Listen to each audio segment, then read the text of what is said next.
Jaksa penuntut umum menuntut hukuman 12 tahun penjara bagi Mario Dandi Satrio. JPU meyakini terdakwa telah melakukan kejahatan penganiayaan berat dan dengan perencanaan terlebih dahulu terhadap David Ozora. Bagaimana pihak David menanggapi tuntutan ini? Seberapa jauh kira-kira tuntutan ini nanti akan linear dengan putusan hakim pada beberapa waktu mendatang? Dan untuk membahasnya lebih jauh terkait hal ini, sudah bergabung bersama kami melalui sambungan luar studio kuasa hukum David Ozora, Unoto Dwi Yulianto, serta pakar hukum pidana Heri Firmansyah. Halo, selamat malam Pak Unoto dan Pak Heri, apa kabar?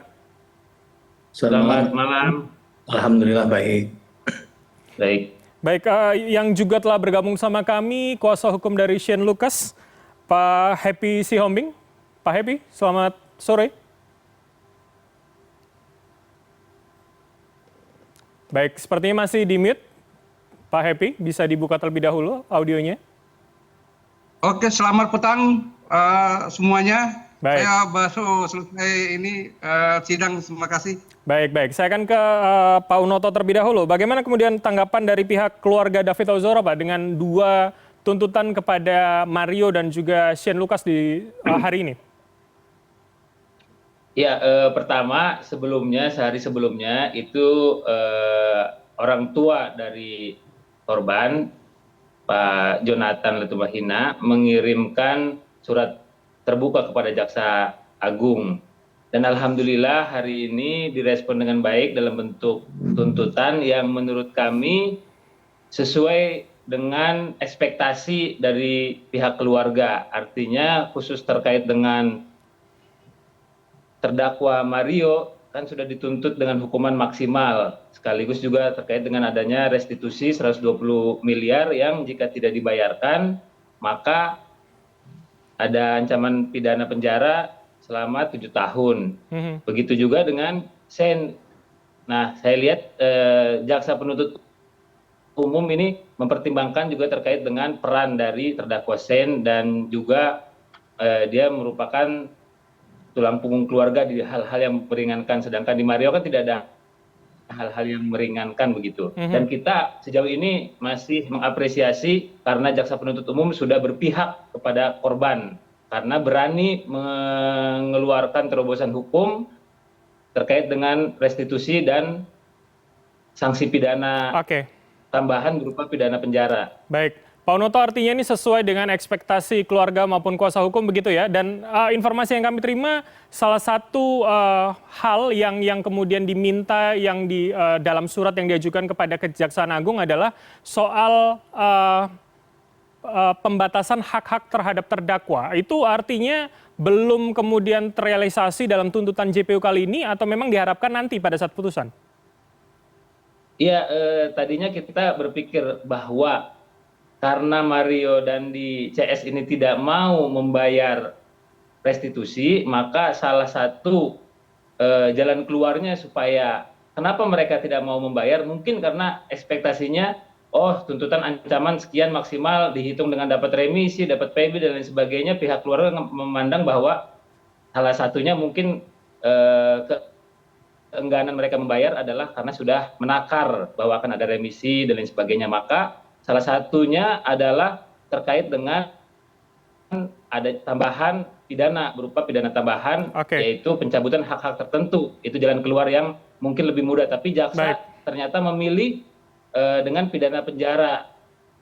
Melakukan terobosan hukum atau hukum progresif. Gitu. Pak Unoto, saya minta tanggapan dari Pak Happy Sihombing, seperti apa kemudian tanggapannya? Oke, sepertinya kami ada gangguan sambungan dengan kuasa hukum dari Shane Lucas, Happy Sihombing. Saya akan ke Pak Heri. Kalau begitu Pak Heri, bagaimana kemudian melihat tuntutan kepada dua terdakwa, yang satu 12 tahun, satu 5 tahun dengan restitusi begitu. Seberapa ini kemudian sesuai dengan ekspektasi ya, dalam kacamata hukum pidana begitu Pak? Yang pasti kita menghormati ya langkah hukum yang sejauh ini dilakukan oleh jaksa penuntut umum lewat surat tuntutan yang tadi sudah sama-sama kita dengarkan. Ada upaya restitusi di mana itu untuk mengembalikan hak korbannya di sana ya, bahwa ada kerugian yang diderita korban sesuai amanat pasal 7A Undang-Undang LPSK juga 35 tahun 2014 bahwa seseorang yang menjadi korban tindak pidana itu kan harus dipulihkan haknya. maka ada tanggung jawab dalam konteks ini yang dibebankan kepada pelaku atau pihak ketiga ya agar memenuhi hal tersebut. Nah, harapan kita ini bisa dieksekusi begitu ya, karena angkanya kan lumayan besar juga ya, sangat besar bahkan 120 miliar walaupun sepertinya akan ditanggung bersama-sama dengan terdakwa yang lain karena ini dalam konteks ini dilakukan kejahatannya ada konsepsi penyertaan di dalamnya. Baik, baik. Nah, dengan apa yang fakta-fakta juga memang agak sulit dibantah apa yang terjadi begitu kan sudah dilakukan oleh para terdakwa bahkan ada beberapa hal yang ketika di persidangan ditanyakan juga tidak bisa dijawab dengan sangat baik oleh terdakwa ketika ditanya mengapa Anda memukul bagian yang sensitif misalnya seperti kepala kemudian ditanya lagi urutannya dan dia tidak menjawab dengan baik begitu seakan-akan ada berusaha untuk menutupi satu hal dan saya rasa itu juga yang meneguhkan keyakinan dari jaksa penuntut umum berdasarkan pada keterangan saksi baik ada juga ayah korban di dalamnya yang memberikan keterangan di persidangan dokter yang menerima pertama kali kasus ini memeriksa kesehatannya korban kemudian juga ada saksi mata dalam hal ini melihat langsung dan bertemu TKP dengan terdakwa sesaat setelah terjadinya penganiayaan yang mengakibatkan luka berat kepada korban David Ozora. Oke, baik. Saya kemudian meneguhkan bahwa hukumannya akhirnya muncul 12 tahun dan Shane Lucas berdasarkan peran atau porsi dari pertanggungjawaban pidananya hanya diperkenakan 5 tahun walaupun menurut saya kalau memang ternyata dianggap tidak terbukti harusnya lebih ringan dari itu kan. Tapi ketika memang ini sudah dijatuh 5 tahun berarti ada peran serta dari Shane Lucas yang dianggap diyakini oleh jaksa penuntut umum ikut terlibat secara bersama-sama melakukan tindak pidana tersebut. Baik, begitu baik. Mas Bram. Oke Pak Heri, saya minta tanggapan dari Pak Happy. Sudah terhubung bersama kami Pak Happy? Ya, tadi ada masalah ya, dengar suara saya? Ya, silakan tanggapannya seperti apa kemudian terhadap Shane yang dituntut 5 tahun? Ya. Jadi saya juga sama dan seiring dengan Pak Heri. Ya, jadi ini konsep yang penuntutan yang dilakukan oleh jaksa penuntut umum ini itu terlalu dipaksakan untuk bahwa klien kami itu ada ikut serta turut serta itu terlalu dipaksakan karena dalam fakta-fakta persidangan itu tidak sesuai. Jadi dia tidak ada kontribusi dan juga dari perencanaannya kan pasal 355 itu kan didakwakan itu kan dengan sengaja ada perencanaan dan turut serta gitu ya. Jadi kami inilah yang kami keberatan dengan konsep yang dituntut oleh jaksa penuntut umum bahwa karena jelas tidak ada keikutsertaan daripada klien kami Sisen dalam kerangka dia mau pergi juga ke lokasi dan juga di lokasi juga sebelum terjadi itu dia tidak ada pembicaraan tidak tahu dia apa yang sudah ada di benak daripada Mario. Kalaupun Mario sudah ada perencanaan, dia tidak ada mengetahui dan tidak ada konspirasi dan tidak ada provokasi dan tidak ada juga pemberian sarana dan ya sama sekali itu yang kami katakan nanti dalam pledoi kami akan bongkar ini mengungkapkan fakta-fakta yang sebenarnya. Baik, Pak Happy. Oke, Pak Happy tadi bukankah kemudian hal-hal yang memberatkan itu sudah dibacakan JPU? Apakah kemudian poin-poin tersebut tidak kemudian menjadi masuk akal begitu dengan tuntutan 5 tahun tadi? Ya, poin-poin yang memberatkan itu adalah itu fokusnya dan itu adalah di garis mewahi atau di garis bawahi adalah itu adalah untuk kepada si Mario. Tidak tepat itu disampaikan di dalam pertimbangan tuntutan rekusitor dari jaksa. Jadi itu tidak tepat itu disampaikan, dimasukkan dalam pertimbangan untuk menuntut 5 tahun. Kami juga surprise sebenarnya, maksudnya terkejut. Kami tidak menyangka bahwa kami menolak tuntutan itu dan kami keberatan. Oke, baik. Saya minta tanggapan dari Pak Unoto seperti apa kemudian? Ya, justru kalau kami melihat sebaliknya ya, berkaca sebagai pembanding anak AG aja yang masih anak-anak itu dituntutnya kurang lebih sekitar divonisnya akhirnya 3,5 tahun. Maka seharusnya jaksa kalau berkaca anak-anak dituntut setengah, maka harapannya supaya divonisnya juga sama kali 2 harusnya jauh lebih tinggi gitu menurut pandangan kami khusus Tapi terkait begini dengan Mas, Hussein. Kalau tapi pertimbangannya itu. Jangan ya, dipotong dulu baik, baik.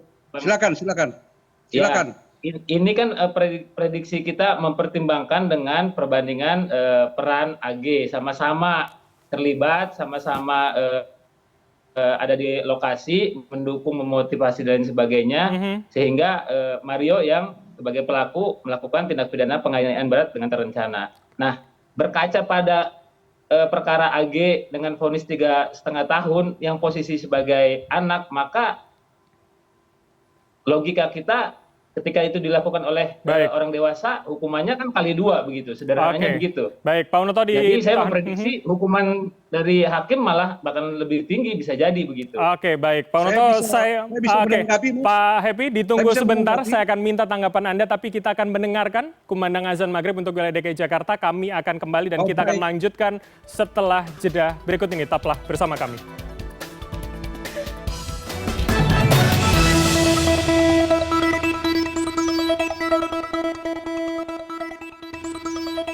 Anda masih bersama kami di CNN Indonesia Newsroom dan kita masih akan membahas dialog terkait dengan tuntutan kepada Mario Dandi 12 tahun penjara dan Shane Lucas 5 tahun penjara. Saya akan ke Pak Happy Sihombing menanggapi tadi sebelum jeda seperti apa kemudian?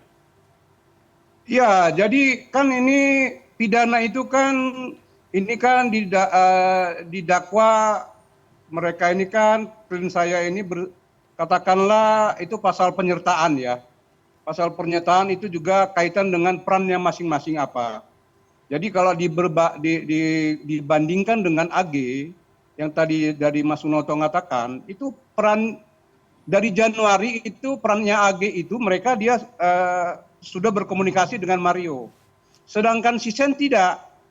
Si Shane itu hanya dia diberitahukan, dia katakanlah diajak itu pada tanggal 20 itu. Dia tidak tahu sebelum itu juga di prafaktumnya atau prakejadiannya itu dia tidak mengetahui. Tidak pernah ada bicara dengan Mario tentang mau apa rencananya, tentang niatnya, tentang apa yang akan dilakukan oleh Mario. Dia tidak mengetahui itu. Dia tidak ada kontribusinya, tidak ada untuk sertanya. Dia tidak ada perencanaan. Jadi itu yang maka saya bilang, jadi kalau tadi dicontohkan dengan AG, dia 3,5 tahun, 4 tahun dituntut, putusnya 3,5, tidak apple to apple dengan perannya dari klien kami dari Shane gitu. Oke, baik. Jadi kami tetap mengatakan bahwa jaksa dalam menuntut ini itu terlalu memaksakan perannya si Shane ini keikutsertaannya dalam peristiwa penganiayaan dilakukan oleh Mario. Begitu Mas. Oke, baik. Saya akan ke Pak Heri. Pak Heri, seperti apa kemudian tanggapan Anda? Apakah kemudian ini akan menjadi kesulitan bagi hakim nantinya untuk memutuskan apa jangan-jangan sebetulnya hakim sudah punya perspektifnya sendiri hari ini melihat tuntutan dan berbagai keterangan yang selama ini didengarkan dalam persidangan sebelumnya, Pak Heri?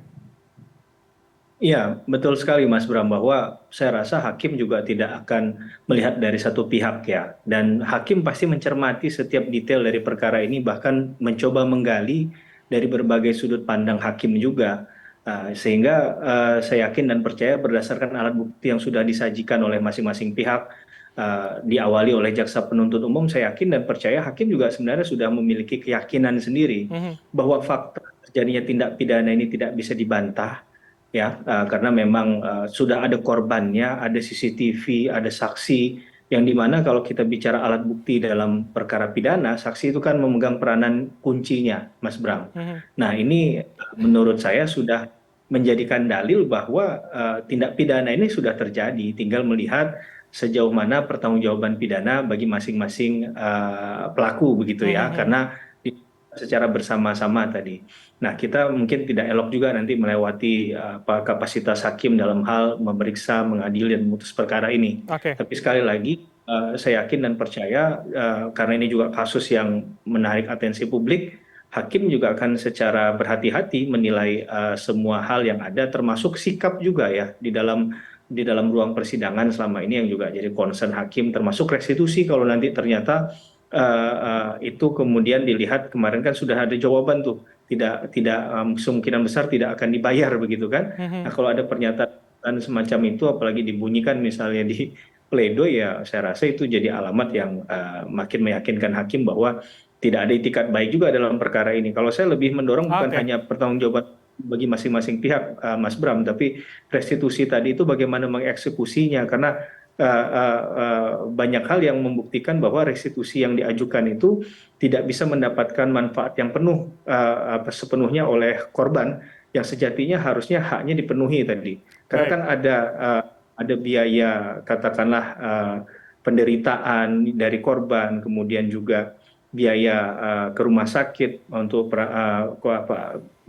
hal-hal yang sifatnya medis dan juga sifatnya psikologis terkait dengan traumatis dari korban yang perlu untuk dipertimbangkan dalam hal ini. Baik. Nah kalau tadi kemudian ada pidana penggantinya dengan 7 tahun, ya kalaupun biasanya memang biasanya kita melihat dalam rentang waktu 6 mungkin sampai 1 tahun, ini langkah maju bagi hakim untuk mempertimbangkan, karena biasanya kalau orang melihat terlalu rendah katakanlah pidana penggantinya, biasa mereka mohon maaf milih pasang badan saja untuk memilih untuk kemudian mengikuti pidana penggantinya tanpa membayar restitusi tadi. Padahal Oke. harapannya kan restitusi juga dipenuhi bagi David Ozora, begitu Mas Oke, Bram. oke. Berarti ada pertimbangan bahwa restitusi itu bukan dibayarkan dengan kurungan, tapi bisa dibayarkan dengan denda sesuai dengan tuntutan begitu ya. Nah terakhir kepada Pak Heri, artinya seberapa kemudian pledoi nanti akan cukup menentukan atau memiliki andil dalam putusan hakim?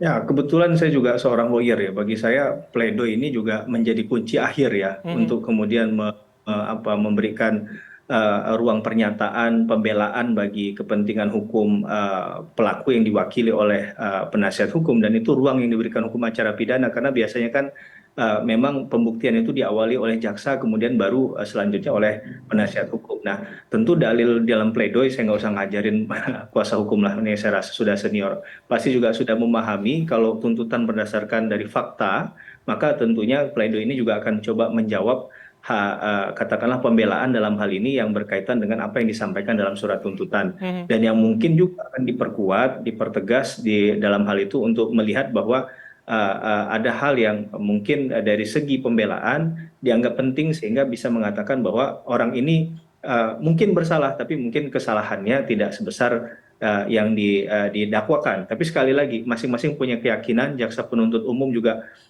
berdasarkan dari penyidikan ya Mas Bram ya, bukan langsung saja dimasukkan ke pengadilan, tapi Ya, lewat ya. minimum 2 alat bukti, prosesnya luar biasa. Baik. Dan mudah-mudahan keadilan substantif bagi korban ini tercipta ya. Jadi Baik. itu yang kita harapkan. Oke, saya sekarang minta tanggapan terakhir kepada para kuasa hukum. Saya ke Pak Happy terlebih dahulu. Seberapa optimis kemudian pledoi akan bisa paling tidak menurunkan dari tuntutan 5 tahun kepada Shane hari ini? Singkat saja, Bapak. Ya, kami sebagai profesi kami sebagai PH penasihat hukum, kami akan tetap melakukan maksimal pembelaan kami, dan kami akan tetap mengatakan berdasarkan fakta-fakta di persidangan bahwa klien kami adalah tidak terbukti secara sah dan meyakinkan berdasarkan fakta-fakta itu. Jadi kami akan tetap berdasarkan fakta-fakta itu, dan tidak ada yang dolus ya, kesengajaan daripada klien kami itu, keikutsertaannya dan perencanaan dia itu tidak ada terbukti. Jadi tuntutan dari JPU ini hanya terlalu dipaksakan untuk keikutsertaan daripada klien kami. Memang benar, faktanya memang sudah terjadi peristiwa itu, tapi peristiwa itu yang dilakukan adalah oleh Mario. Baik, baik Pak Happy. Kami sudah bisa mendapatkan poin Anda, Pak Happy. Oke, saya ke Pak Unoto kalau begitu terakhir. Bagaimana kemudian optimisme dari kuasa hukum maupun keluarga David Ozora paling tidak terhadap tuntutan, terhadap restitusi, dan juga desakan pihak keluarga terkait dengan pembatasan hak-hak yang disampaikan pada Kejagung tadi? Singkat saja, Bapak. Ya, terkait dengan tuntutan khususnya kepada terdakwa Mario, kita mengapresiasi jaksa penuntut umum karena sudah menuntut maksimal sesuai dengan perbuatannya, sikapnya, dan selama proses persidangan ini berjalan dan sebelumnya ketika proses penyidikan itu sudah ditangkap semua oleh jaksa penuntut umum gitu. Nah, kita juga mengapresiasi karena jaksa lagi-lagi berani untuk keluar dari asas legalisme gitu, sehingga berani melakukan terobosan hukum. Nah, ke depan kita harapannya hakim yang selama proses persidangan berjalan ini terlihat sangat intens, aktif dan lain sebagainya, justru lebih progresif lagi dengan memberikan pidana tambahan berupa perampasan aset atau perampasan hak. Nah, kalau kita dengar secara lebih teliti tadi pernyataan atau yang tuntutan yang dibacakan oleh jaksa penuntut umum adalah terkait dengan restitusi. Jika tidak mampu atau tidak mau, berarti kan itu sukarela pembayarannya. Nah, bagaimana hukum ini melalui putusan pengadilan bisa melakukan upaya pemaksaan dalam hal ini penyitaan atau perampasan aset dan sebagainya, termasuk juga perampasan hak yang tadi sempat kita singgung di awal. Baik, Pak Unoto, kami sudah bisa mendapatkan poin dari Anda. Terima kasih atas waktu Anda, Pak Unoto, kuasa hukum David Ozora, Pak Happy, kuasa hukum dari Shane Lucas, dan Pak Heri Firmansyah, pakar hukum pidana, telah bergabung sama kami. Terima kasih, Bapak-Bapak sekalian. Terima kasih semuanya.